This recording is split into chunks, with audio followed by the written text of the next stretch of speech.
சமீபத்துல தமிழக ஆளுநர் ஆர்.என். ரவிக்கு எதிராக தமிழக அரசு தொடர்ந்திருந்த ஒரு வழக்குல வரலாற்று சிறப்புமிக்க ஒரு தீர்ப்பை உச்சநீதிமன்றம் கொடுத்திருந்தது நம்ம எல்லாருக்குமே தெரிஞ்ச விஷயம். தமிழக அரசோட உரிமைகள் அந்த இடத்துல எந்த அளவுக்கு நிலைநாட்டப்பட்டுச்சு அப்படிங்கிறது ரொம்ப முக்கியமா பேசப்பட்டுச்சு. காரணம், மாநில அரசு சட்டமன்றத்துல தீர்மானமா முன்மொழிஞ்சு அதை மசோதாக்களா அனுப்பி வைக்கும் போது ஆளுநர் அதுக்கு ஒப்புதல் கொடுக்கணும். அப்படி இல்லைன்னா அதுக்கான ஏதாவது விளக்கங்களை கொடுத்து திருத்திக்கிறது மாதிரி தமிழக அரசு கிட்ட ஆலோசனை கேட்கணும். ஆனா இது ரெண்டுமே பண்ணாம கிடப்புல போட்டு வச்சிருந்ததுதான் ஆளுநருக்கு இந்த இடத்துல எதிராக இருந்திருக்கு.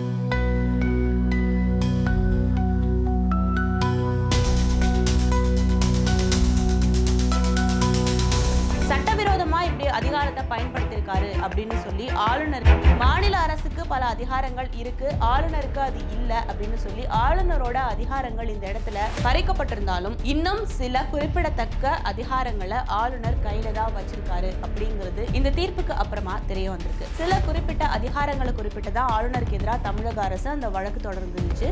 அதுல வந்த தீர்ப்பின்படி அந்த சில அதிகாரங்கள் தான் ஆளுநர்கிட்ட இருந்து பறிக்கப்பட்டுச்சு. அதற்கு பதிலாக முதலமைச்சருக்கு அந்த அதிகாரங்கள் வழங்குவதாக இருந்துச்சு. ஆனா அந்த வழக்குல குறிப்பிடாத சில விஷயங்கள், சில அதிகாரங்கள் ஆளுநர்கிட்ட இன்னும் இருக்கு. அதை பத்தி தான் இந்த நிகழ்ச்சியில பார்க்க போறோம். வாங்க நிகழ்ச்சிக்குள்ள போலாம்.